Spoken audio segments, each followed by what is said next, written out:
आज मेरे साथ हैं जुगल किशोर सैनी जी। सब गांव वाले ये कहा करते थे कि सारा गांव पढ़ लेगा लेकिन ये नहीं पढ़ पाएगा। आरएस का पहली बार कब पता चला कि मुझे आरएस एग्जाम भी देना चाहिए? थर्ड क्लास में था। हाँ। उसी लेवल पे मुझे जैसे कुछ बीड़ी पीने की या जैसे गुटखा खाने की ऐसे मेरी संगति बैठ चुकी। टेस्ट सीरीज का क्या योगदान रहा है इस बार आपके? कौन सी ऐसी बुक्स हैं जिसको आप पढ़े तो जो आपके पिछली बार कमी रही वो इस बार कमी स्टूडेंट्स के नहीं रहे? इस आरएस की तैयारी में कोई ऐसे सब्जेक्ट लगे जो थोड़ा सा आपको कठिन लगे और उसको कैसे ओवरकम किया आपने? मैं हनुमान जी का परम भक्त था तो मैंने घर पे ही लाल गद्दी बनवा ली, लाल कपड़े पहनने लग गया और हनुमान जी की चाह रखने लग गया कि मुझे भगवान के दर्शन हो। बचपन में आपको मजदूरी भी करनी पड़ी थोड़ी सी? जी सर। भ्रष्टाचार के खिलाफ लड़ा मैं वहाँ, तो बहुत बड़ी हस्तियों से मुझे दबाए मारने की धमकियां भी मिली। केवल मेरी स्वयं की मृत्यु ही मुझे आरएस बनने से रोक सकती है। जो बिल्कुल फ्रेशर विद्यार्थी अभी शुरू करना चाह रहे हैं उनको आप क्या बताना चाहेंगे? पूरी तैयारी के दौरान ऐसा लगा कि यार नहीं हो पाएगा, गिव अप कर देते हैं, लास्ट में जाते जाते जो भी विद्यार्थी आ रहे हैं उनको कुछ मैसेज देना चाहे आप?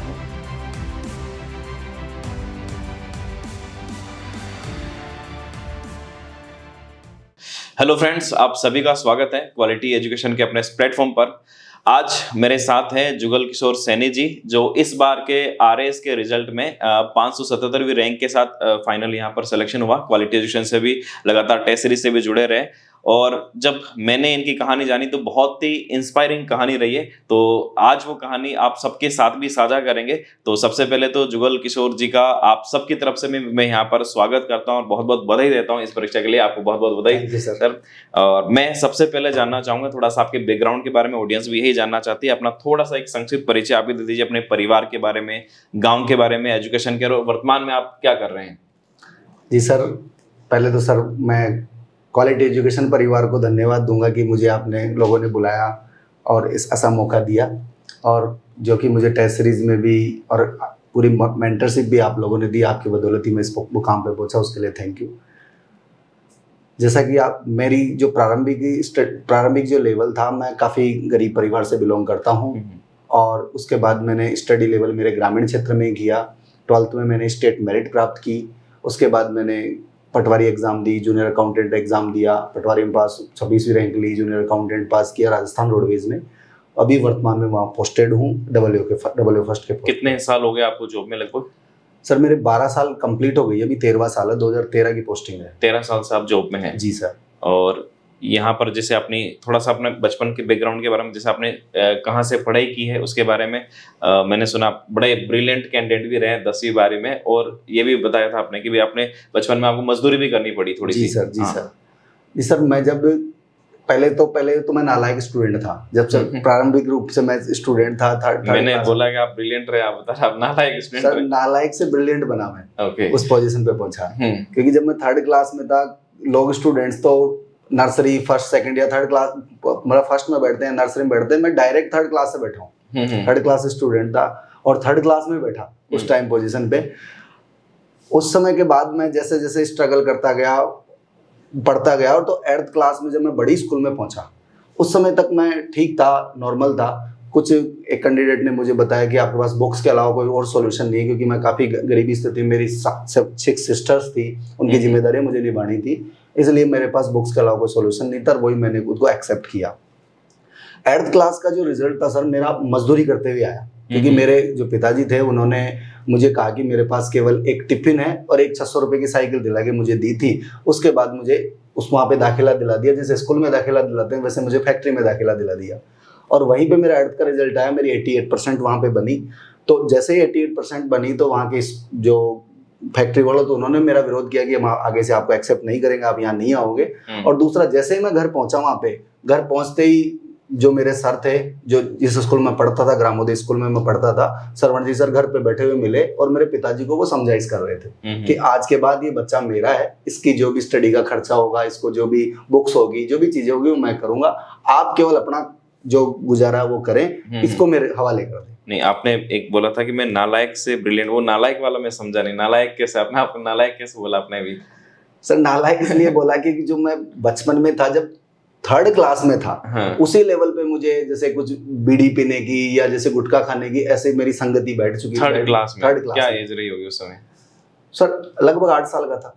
अच्छा। और 8 साल का, सब गांव वाले ये कहा करते थे कि सारा गांव पढ़ लेगा लेकिन ये नहीं पढ़ पाएगा। अच्छा। और थोड़ा सा क्योंकि जीवन स्तर डाउन था, तो जीवन स्तर डाउन होने के कारण थोड़ा सा मेरे जैसे नाक में भी प्रॉब्लम होती थी, जैसे मतलब गंदगी वजह से। तो मेरी सिस्टर को मेरे टीचर ने ये बोला था उस टाइम कि मैं इसका ये ध्यान रखूंगा, मतलब उसके शरीर का ध्यान रखूंगा, इसको पढ़ाऊंगा, तो मैं इसको नहीं पढ़ा सकता भाई।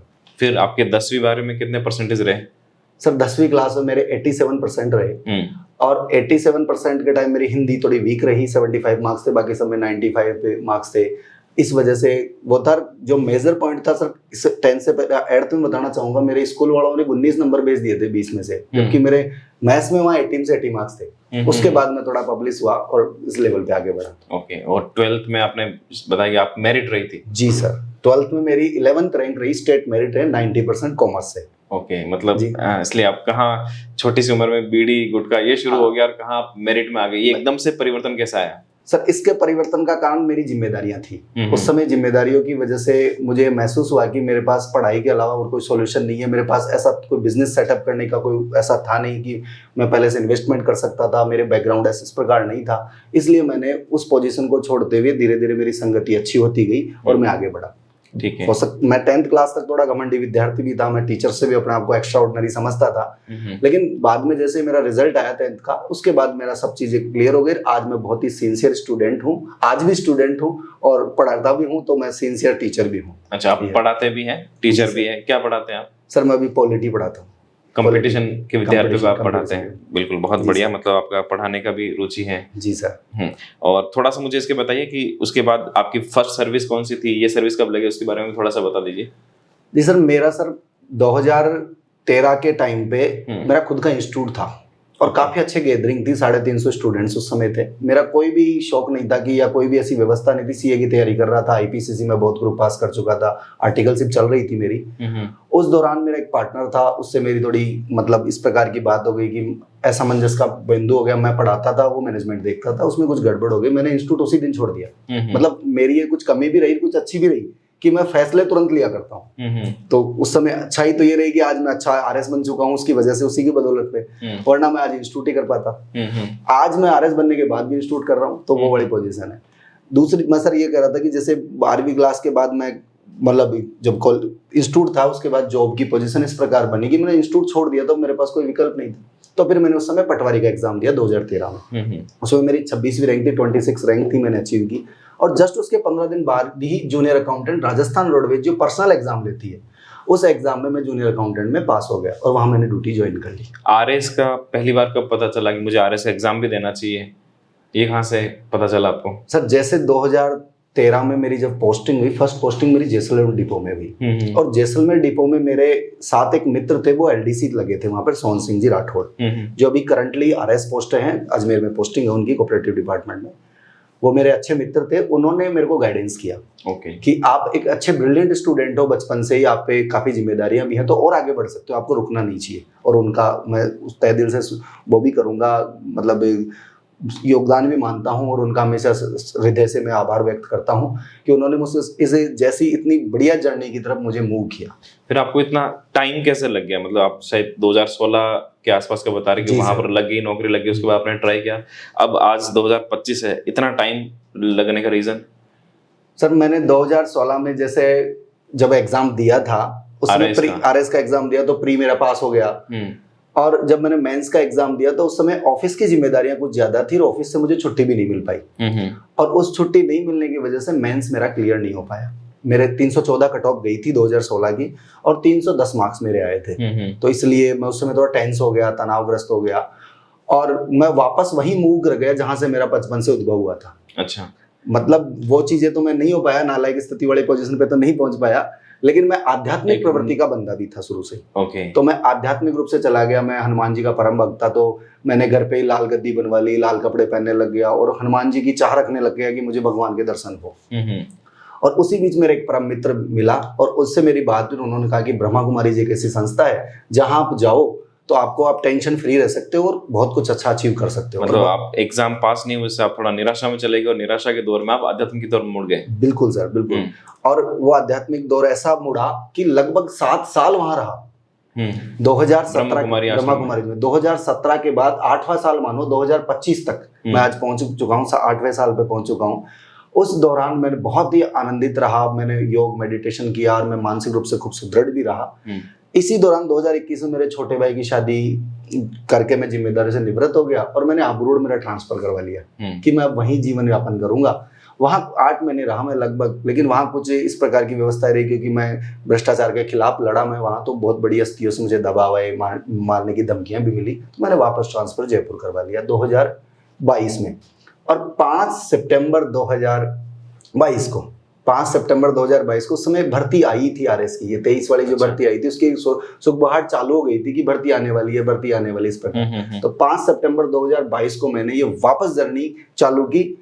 और जैसा कि मैं पहले कंपटीशन में आया था, मुझे ये भी नहीं पता था कि जयपुर कोई जिला है या स्टेट है या कोई देश है, क्योंकि मैं कॉमर्स का स्टूडेंट था। मुझे तो इनकम टैक्स के लॉज पता थे या मुझे कॉस्टिंग लॉज, कॉन्ट्रैक्ट एक्ट 1872, इस प्रकार कंपनी एक्ट 2013, इनके लॉज पता थे। मुझे ये नहीं पता था कि कोई डिस्ट्रिक्ट है। तो जीके पढ़ने में मुझे इतना मतलब स्ट्रगल महसूस हुआ जो और किसी सब्जेक्ट में नहीं हुआ, और आज मैं खुद जीके पढ़ा रहा हूँ क्योंकि मैंने उस स्ट्रगल को झेला और आज मैं खुद इस बार कैसे मैनेज किया? जॉब तो उसमें भी शायद आपकी चालू थी। जी सर। इस बार जॉब के साथ फिर कैसे मैनेज किया आपने इस आरएस एग्जाम को? क्योंकि एक बहुत इंपॉर्टेंट सवाल है, बहुत सारे कैंडिडेट्स रहते हैं जो जॉब में है और उनका एक सवाल रहता है कि सर जॉब के साथ मैनेज नहीं हो पाता, कैसे मैनेज करें? तो शायद आप एक बेटर आंसर दे पाए।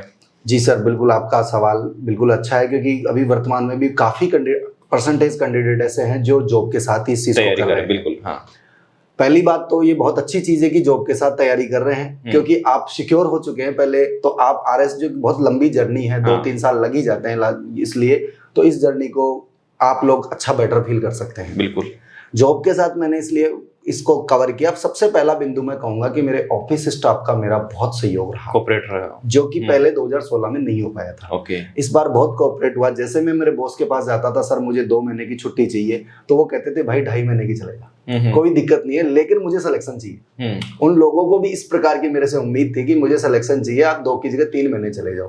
तो जैसे प्री के टाइम जब प्री का नोटिफिकेशन आया कि प्री का एग्जाम इस प्रकार है, 1 अक्टूबर 2023 को प्री का एग्जाम था, तो उस टाइम हमने 2 महीने पहले छुट्टी ले ली और छुट्टी लेके तैयारी करते रहे। मतलब ये है कि अगर आप थोड़ा सा स्टाफ के साथ बेहतर कोऑपरेशन रखो तो वो भी कोऑपरेट करते हैं। बिल्कुल बिल्कुल सर। और फिर जो आपने छुट्टी ली उसका पूरा सही सदुपयोग आपने किया होगा। हाँ, फिर बहुत सारे कैंडिडेट्स होते हैं जो छुट्टी भी ले लेते हैं, वो छुट्टी भी वेस्ट चली जाती है और कई बार कोऑपरेशन भी नहीं हो पाता है। जी जी सर। तो थोड़ा सा वो तरीका भी बता दीजिए कैसे ऑफिस के साथ कोऑपरेशन बिठाएं।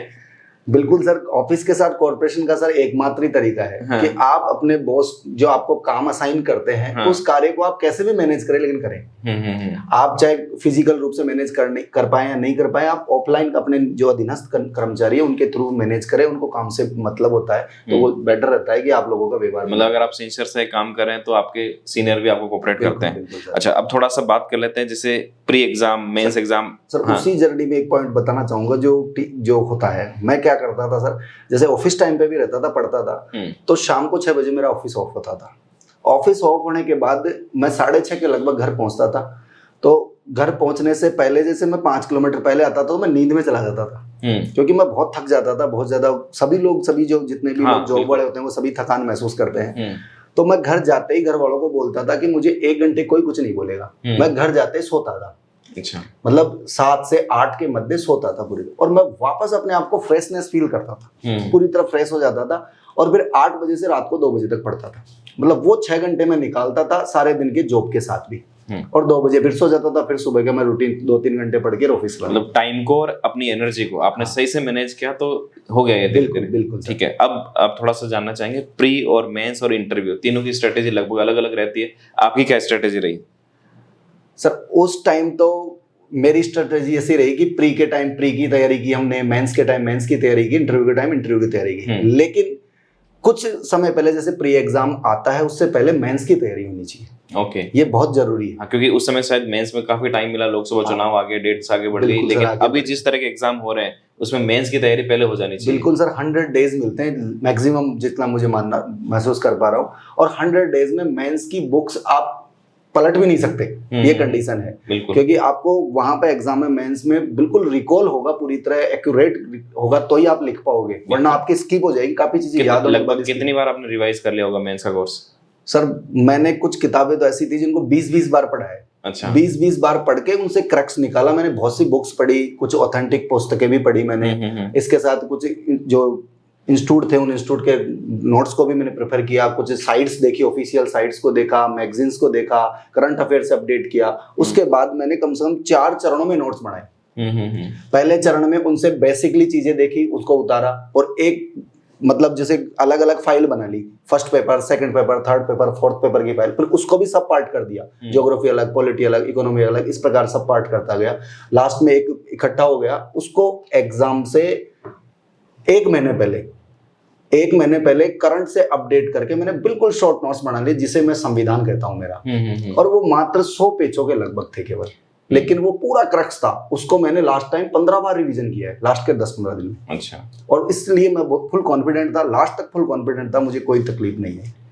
अच्छा, और टेस्ट सीरीज का क्या योगदान रहा है इस बार आपके?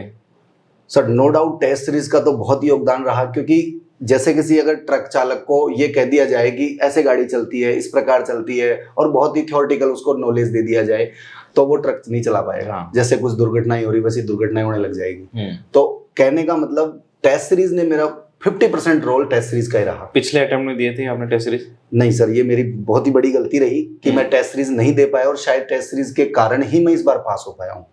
क्योंकि जो क्वालिटी एजुकेशन आप परिवार से मैं जुड़ा, और उसके बाद टेस्ट सीरीज का प्री का टेस्ट सीरीज मैंने यहीं से दिया, मेंस का टेस्ट सीरीज भी यहीं से दिया, और कहीं इंस्टीट्यूट पे मैंने टेस्ट सीरीज नहीं दी।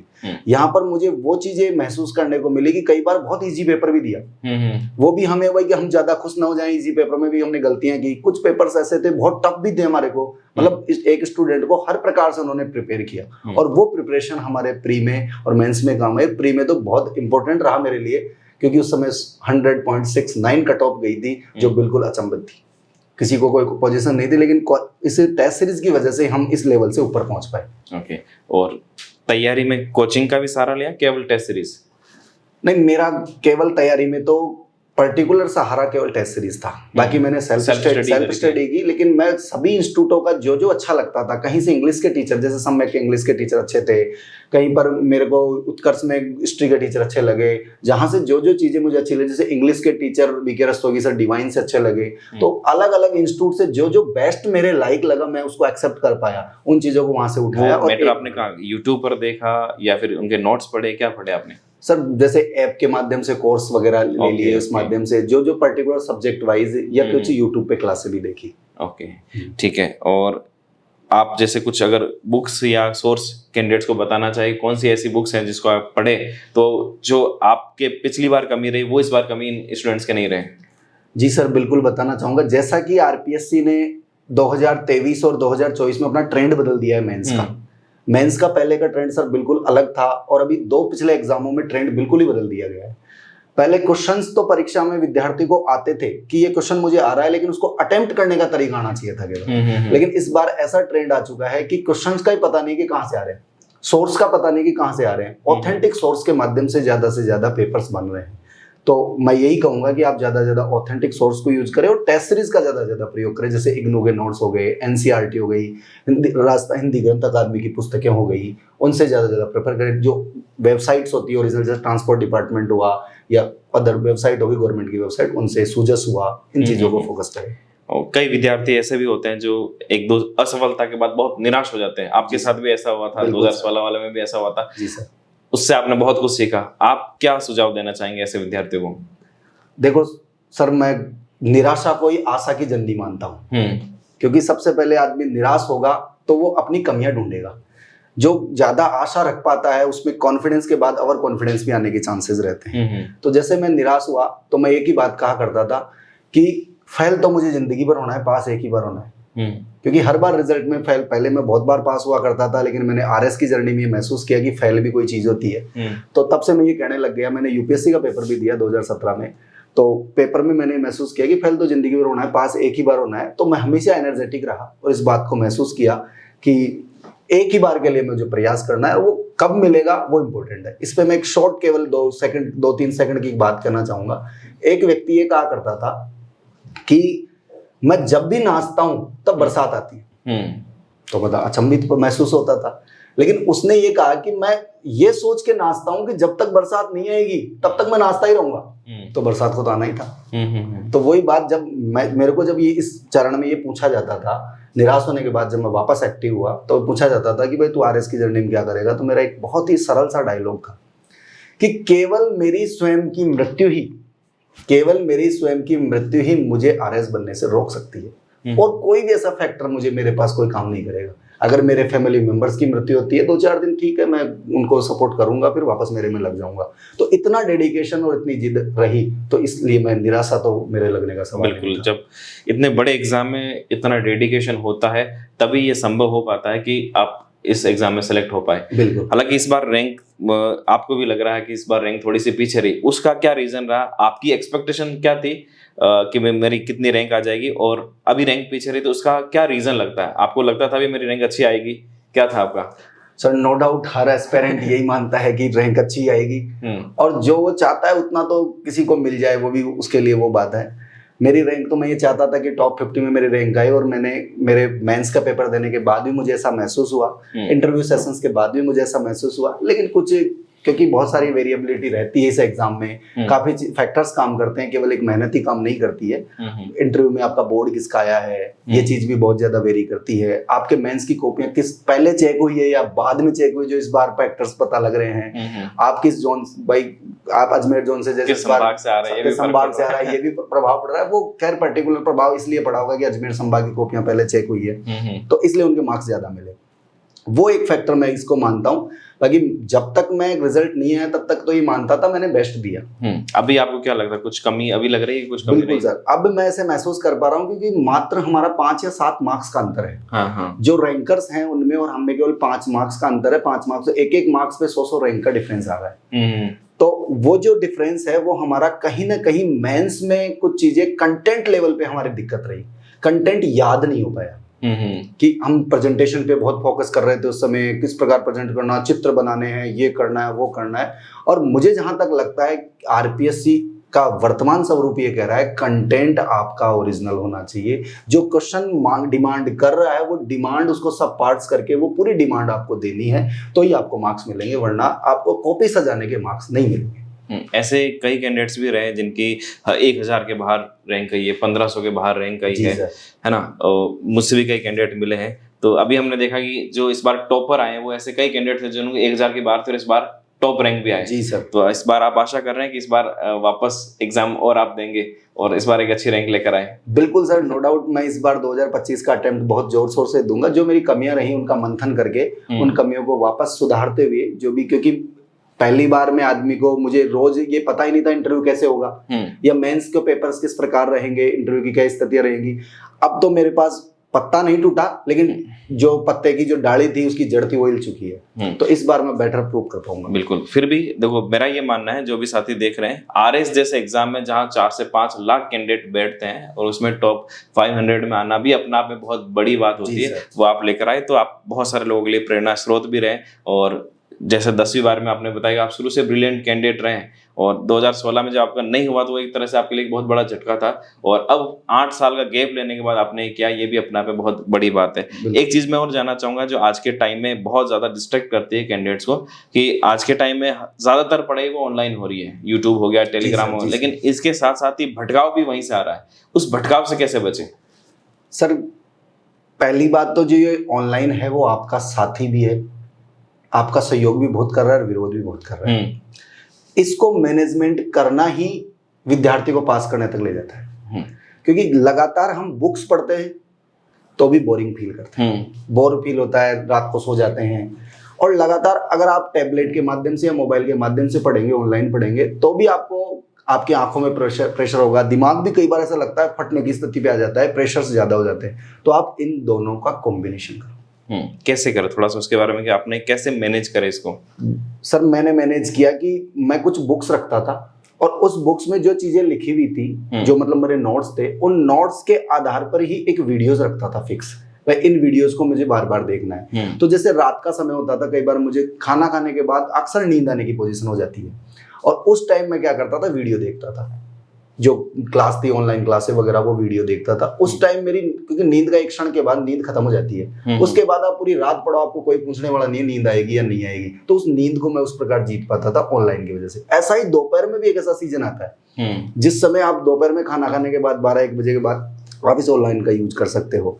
और दोपहर में मैं ये कहता हूँ प्रत्येक स्टूडेंट को कि आप कम से कम आधा या 1 घंटा रेस्ट होना आवश्यक है, ताकि आप अपने आप को वापस एनर्जी रिस्टोर हो जाए। बिल्कुल बिल्कुल जरूरी है। इस आरएस की तैयारी में कोई ऐसा सब्जेक्ट लगे जो थोड़ा सा आपको कठिन लगे और उसको कैसे ओवरकम किया आपने? एक आरएस एस्पिरेंट के लिए वैसे तो कठिन कोई होना नहीं चाहिए, फिर भी मुझे हिस्ट्री और साइंस थोड़ी सी कठिन महसूस हुई, बाकी और सब्जेक्ट्स मेरे को महसूस नहीं हुए। जो कई लोगों के लिए वो होता है भी अकाउंट, आपकी क्योंकि अकाउंट सब्जेक्ट तो आपका रहा, आपने सीए किया है, है ना, तो कईयों के लिए तो लो अकाउंट वो सब्जेक्ट आपने कर लिया था आराम से। हाँ, वो छोटे सब्जेक्ट से इसलिए मैंने आसानी से कर लिए थे। वो अलग बात है कि मेरे को क्वेश्चन नहीं मिल पाए पेपर में वो अलग बात है, बाकी उस समय मैंने बेटर तैयार कर लिए थे। जो बिल्कुल फ्रेशर विद्यार्थी अभी शुरू करना चाह रहे हैं उनको आप क्या बताना चाहेंगे? सर, उनको मैं शॉर्ट एंड स्वीट 2-3 बातें बताना चाहूंगा। सबसे पहले कि आप ये अपना डेडिकेशन बना ले कि मुझे ये परीक्षा पास करनी है, क्योंकि आपको हर बार ये महसूस होगा, आपके पास अगर कोई स्ट्रॉन्ग रीजन नहीं होगा तो आपको हर बार ये महसूस होगा आप हार जाओगे खुद से। और इस परीक्षा में किसी और से कंपटीशन नहीं है, केवल सेल्फ कॉन्फिडेंस। आपका स्ट्रॉन्ग रीजन क्या था इसको पास करने के लिए? सर, मेरा स्ट्रॉन्ग रीजन तो यही था कि समाज और मेरा ऑफिस परिवार मुझे ये कहने लग गया था कि तू ब्रह्मा कुमारी ज्वाइन कर ली तूने, अगर तू ये नहीं होता, तू कहीं एसडीएम होता, कहीं कलेक्टर होता, तो मैं तो खुद को कलंकित महसूस करता था। तो उस कलंक को धोने के लिए मैंने जिद कर बैठा कि मुझे आरएस सिलेक्शन होना है। तो वो मेरे को हर बार मुझे मोटिवेट करता रहा। ऐसा किसी का अलग भी हो सकता है, किसी के कोई और भी कारण हो सकते हैं। और पूरी तैयारी के दौरान ऐसा लगा कि यार नहीं हो पाएगा, गिव अप कर देते हैं? नहीं, ऐसा तो गिव अप कर ही नहीं सकता था, क्योंकि मेरे तो कलंक था। मैंने यही तो इसी चीज को तो मैं बोल रहा हूँ, ऐसा एक स्ट्रॉन्ग रीजन हो जाना चाहिए कि आपको हर बार वो मोटिवेट करे, क्योंकि दूसरे कभी आपको ज्यादा मोटिवेट नहीं कर पाएंगे। सेल्फ मोटिवेट हो पाओगे आप तो आप लंबा खेल पाओगे।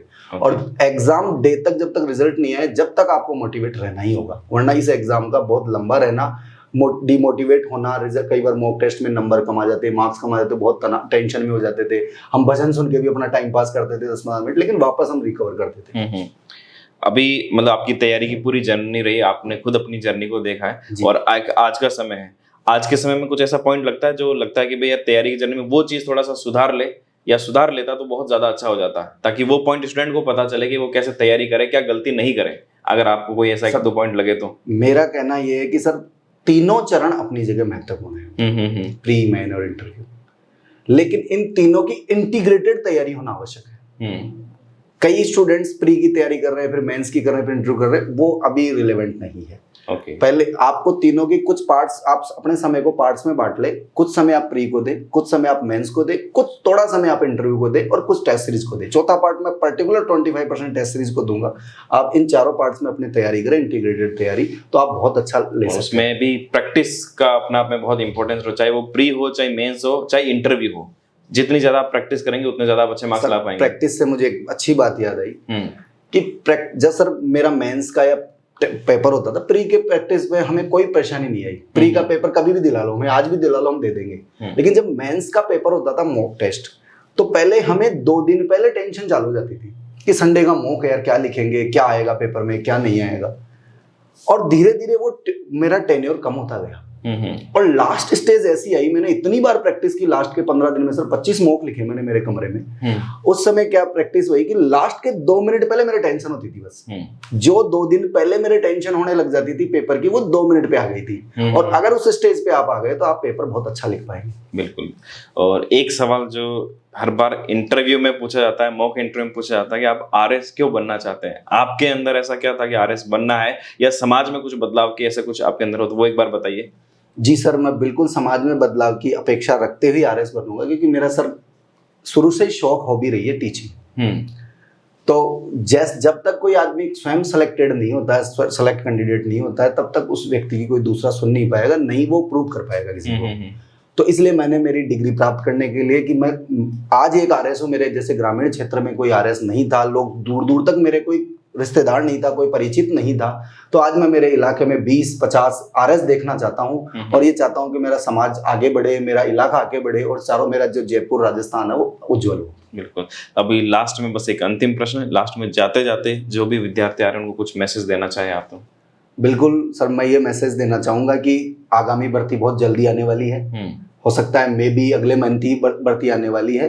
तो इसलिए आप डेडिकेशन से और निरंतरता के साथ पढ़ाई चालू कर दे, ऑथेंटिक सोर्स को यूज करें और ज्यादा से ज्यादा अपने टेस्ट सीरीज पे फोकस करें, क्योंकि बिना प्रैक्टिस आप एग्जाम पास नहीं कर पाएंगे, जैसे कि मैंने 2016 में और 2023 में इस चीज को महसूस किया।